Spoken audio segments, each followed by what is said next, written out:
Bonjour mes amis, bienvenue. Je m'appelle Stéphanie Medium Guidance et je viens vers vous aujourd'hui pour vous témoigner un petit peu de mon histoire. Voilà. Alors, mon histoire, laquelle? Eh bien, je vais vous témoigner peut-être de mon histoire lorsque je suis restée couchée 3 ans dans mon lit. On dirait pas et on aurait du mal à le croire, d'accord? Alors, c'est pas exactement que je suis restée couchée 3 ans dans mon lit, mais on va dire que je suis restée 3 ans comme un zombie. Et je me levais uniquement pour aller travailler, voilà. Et tout le reste du temps, c'est vrai, j'avoue, je m'enfermais dans le noir, je pleurais énormément, je n'avais quasiment plus de contact avec l'extérieur. J'avais l'impression que personne ne pouvait me comprendre, que personne ne pouvait ressentir la douleur qui me transperçait à ce moment-là. J'avais l'impression que j'allais jamais pouvoir m'en sortir, que cette douleur me rendait vraiment dans une tristesse profonde. J'ai même perdu 10 kilos en 2 semaines tellement ça a été compliqué et douloureux, avec une grosse difficulté pour reprendre du poids derrière. Ça m'a vraiment entraînée dans quelque chose de pas comparable à tout ce que j'avais pu vivre auparavant en fait. Et pendant plusieurs années, j'ai essayé de comprendre au bout de ces 3 ans, de me dire mais comment je peux m'en sortir en fait, est-ce que je vais pouvoir trouver une solution à ce mal-être. Et donc j'ai commencé à aller voir différents thérapeutes, mais en fait j'avais ce sentiment que j'arriverais pas à effacer cette douleur qui restait profondément ancrée en moi, et tout ça parce qu'en fait je ne comprenais pas ce qui m'arrive, enfin ce que j'étais en train de vivre tout simplement, et j'étais vraiment dans une perte de repère totale à comparer ce que j'avais pu vivre avant. Alors je vous explique en fait qu'est-ce qui a fait que j'ai sombré aussi profondément et que je me sois retrouvée comme un zombie en fait du jour au lendemain. Eh bien c'est tout simplement que j'ai fait une rencontre extraordinaire dans ma vie, que l'on peut appeler une rencontre amoureuse, sentimentale. Et quand j'ai rencontré ce personnage-là, cet homme-là, j'ai eu ce sentiment en fait de renaître à la vie. Voilà. Puis j'avais le sentiment aussi très étrange. Je me disais mais c'est bizarre, cette personne, on dirait moi, alors que il était totalement différent de moi, mais il y avait quelque chose qui faisait que j'avais trop l'impression que c'était mon jumeau en fait. Enfin, c'était des trucs vraiment très particuliers, vraiment incompréhensifs. Et puis surtout, comment est-il possible de se rendre aussi malade alors que la relation n'a pas pu avoir lieu en fait. C'était très étrange, et je vous assure que j'étais vraiment inconsolable. J'avais des douleurs profondes là, ici, là j'étais en souffrance, mais vraiment il n'y avait rien qui me guérissait. J'avais des tremblements dans les mains, j'étais tout le temps en tension. Dès que je mangeais quelque chose, ça terminait malheureusement, comme on dit, en diarrhée.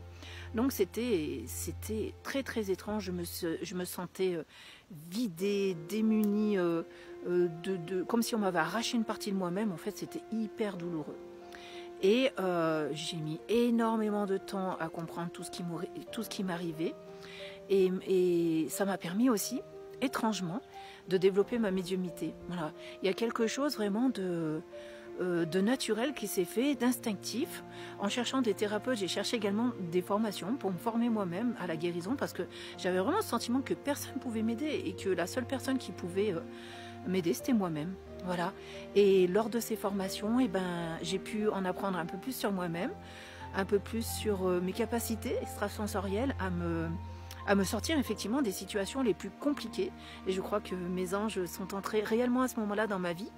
Même si pendant que j'étais avec cet homme-là, il m'a vraiment semblé avoir des émotions et des ressentis que je n'avais pas vraiment développé avant. En fait, j'ai l'impression que le petit déclic qui s'est fait à ce moment-là, même si plus jeune, enfant, j'avais des flashs, j'avais quelque chose qui me venait, mais ça s'est intensifié au contact de cette personne. Et quand elle est partie, il m'a enlevé tout le bien qu'il avait pu m'apporter. Et toute la reconstruction que j'avais pu faire de moi-même en sa présence, j'avais l'impression d'être plus personne. Mais vraiment, c'était horrible. Je ne sais même pas comment je peux vous décrire cet instant-là. Et lors de ces formations, j'ai toujours évolué, j'en ai toujours appris un peu plus sur moi-même. Et aujourd'hui, je suis très fière de vous dire que grâce à mes anges qui m'ont beaucoup parlé, je recevais des guidances écrites qui ont été vraiment très présents autour de moi, qui m'ont aussi apporté beaucoup comment je vais dire, beaucoup de résultats, en fait, beaucoup de solutions intuitivement à me dire, où je tombais sur les bons articles un peu pour comprendre ce que j'étais en train de vivre.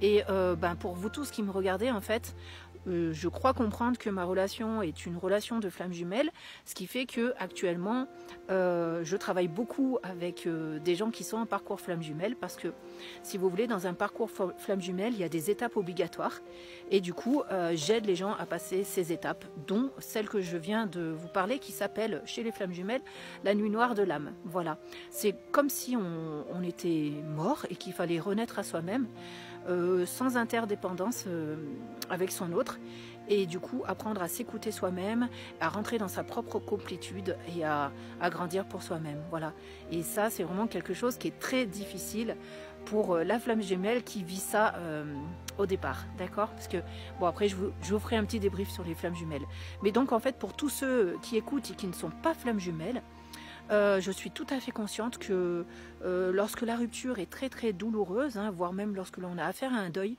il est très très difficile derrière pour certaines personnes, hein, comme moi, qui sont ultra sensibles, ou alors qui ont l'impression de perdre leur repère par rapport à ça.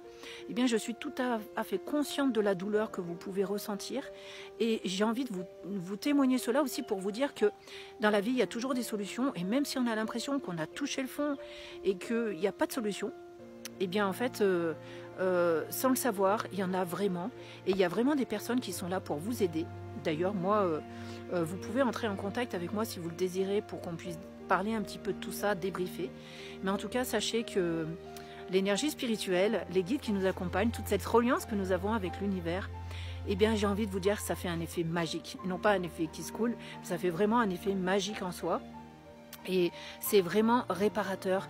Et moi, je me bats toujours pour aider les gens à comprendre leur moment présent, à comprendre ce qu'ils sont en train de vivre, à comprendre ce qui s'est passé, à comprendre ce que l'autre personne vit également en lui-même ou en elle-même. Donc voilà.